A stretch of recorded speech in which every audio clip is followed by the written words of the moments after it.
In my time on this platform, I've made videos about stuff, and I've also worked on a lot of projects that I'm just not done with yet. I'm still working on a lot of different stuff for this channel, and I want to release stuff that's better than me just sitting in front of the camera and talking. But for now, there's one video I need to make now before it becomes completely irrelevant, or whatever you want to call it. But I wanted to make a video, and I started making this over a year ago, a video about how Donald Trump ruined the post office and the United States Postal Service, because he did. He did in literally every single way. And while it wasn't him single-handedly, technically, his Postmaster General that he appointed to be in charge of the United States Postal Service, Louis DeJoy, that's his name. You may have heard of his name before or seen a picture of him. He is the one who is single-handedly ruined the post office. And I don't know about anyone else. I sometimes see stuff on social media about how the Postal Service is trash, and I understand. The Postal Service has always had issues. They've always had problems. It's always been nowhere near perfect.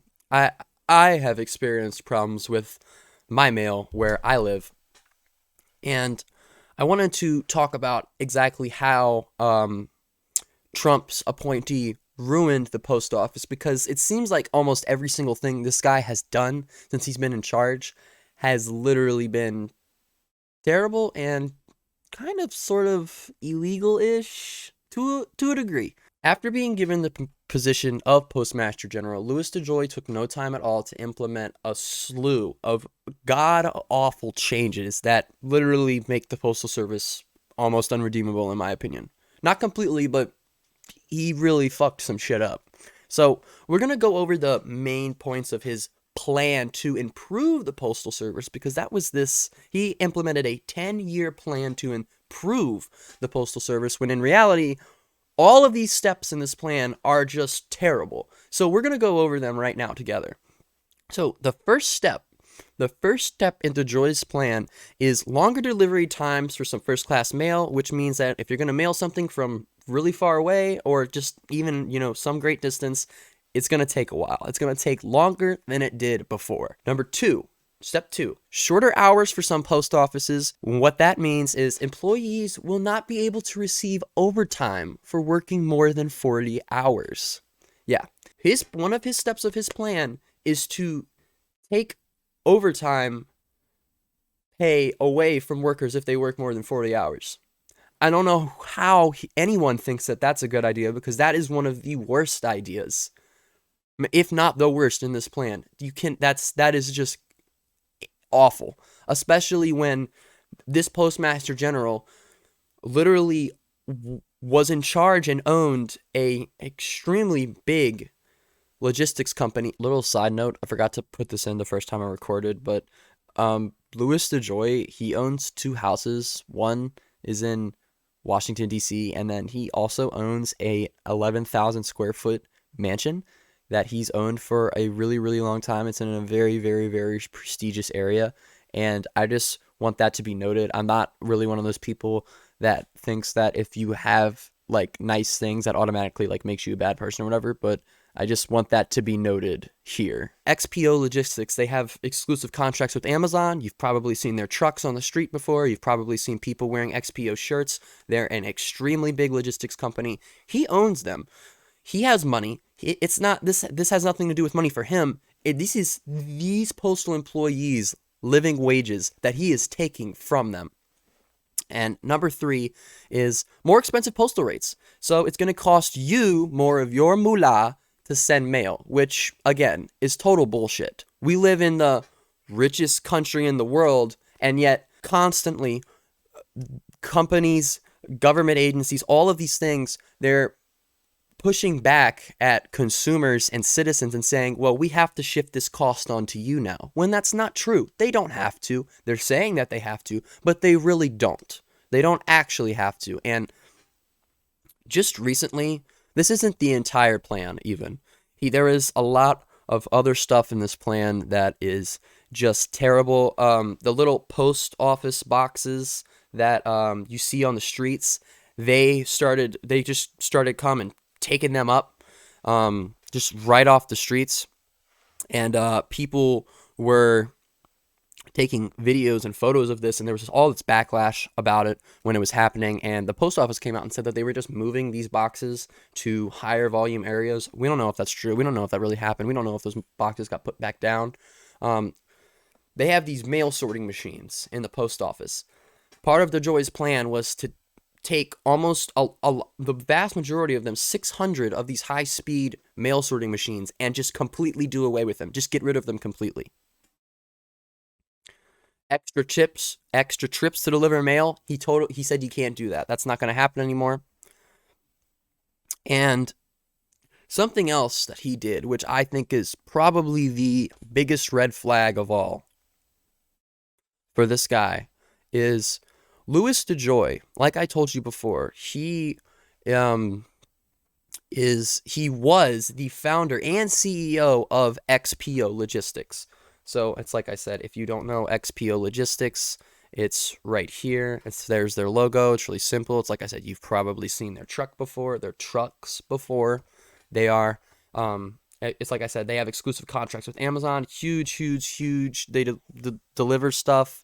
Got all types of different stuff that they do. But here is the thing with this.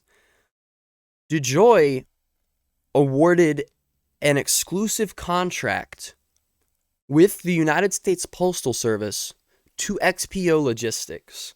Now, if you don't know why that's a problem, it's because it's a conflict of interest. It would be like letting a student in elementary school or even high school, it would be like letting students, grade their own tests and quizzes and stuff like that. They could just slap an A on there and they're good to go. But that's not going to work. You can't let kids grade their own stuff. Just like Louis DeJoy here, Postmaster General, corrupt motherfucker, you can't just give an exclusive contract, a multi-million-dollar contract to your company. And something else that he did, and if I pull this up on the Wikipedia, is he did not divest a large stake that he had in his company, XPO Logistics, which, like I said, it's a subcontractor for USPS, the Postal Service. And since he has been appointed Postmaster General, the business between XPO and the Postal Service has increased exponentially. All of the changes that he implemented, and just recently, about 2 weeks ago, a federal judge found that the changes that he made to the Postal Service before the election, because he wanted to do all this stuff right when the 2020 presidential election was coming around, he said that it harmed delivery, and actually it fucked the mail up really bad. The main reason that I'm really making a video like this, talking about this and talking about how it was Trump's appointee that just completely fucked the mail, is because a lot of people talk about Joe Biden. They talk about Joe Biden every day. They talk about the economy that we're in right now, how it's bad, how it's this and that, and there's all this stuff wrong. And I understand that, and I think that there's a lot of criticism to be made when it comes to talking about Joe Biden. I think that Joe Biden, there's a lot of issues with him. I have things that I think, he needs to work on, he needs to do better on. I think that there's a lot of stuff there. There's a lot of stuff in this country just overall that needs to be changed, that we need to do better on. But for a lot of people, they act like Trump was not president before Biden, and Biden came in, and the second he got in there, everything went to shit. And that's just not how it works, especially when it comes to stuff like the economy. I don't want to get too sidetracked here. Presidents have a small, marginal impact on the economy, unlike what most people think they do. It's not like Biden and Trump, when they would wake up and say, "Oh, I'm gonna make the economy. I'm gonna make it fucking tank today."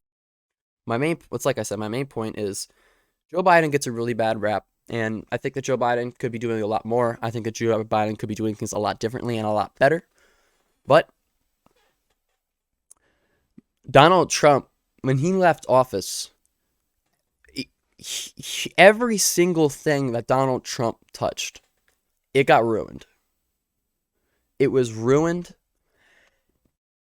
I have a long, long, long, long list of things that I'm going to make videos on about why and how Trump is the reason that we're in the situation that we're in now. And I know what a lot of people are probably going to say when they hear something like that. They're going to be like, oh, you're just shifting the blame. It's, Joe Biden's the reason gas is so high and this and that is so high. And there's so many factors that go in to when you talk about stuff like this that I do want to present and make a actual solid case and argument for the stuff that I am going to talk about in these videos. I don't want you guys to just be hearing some opinion I have or just some random narrative. I do want my information to be concise and correct.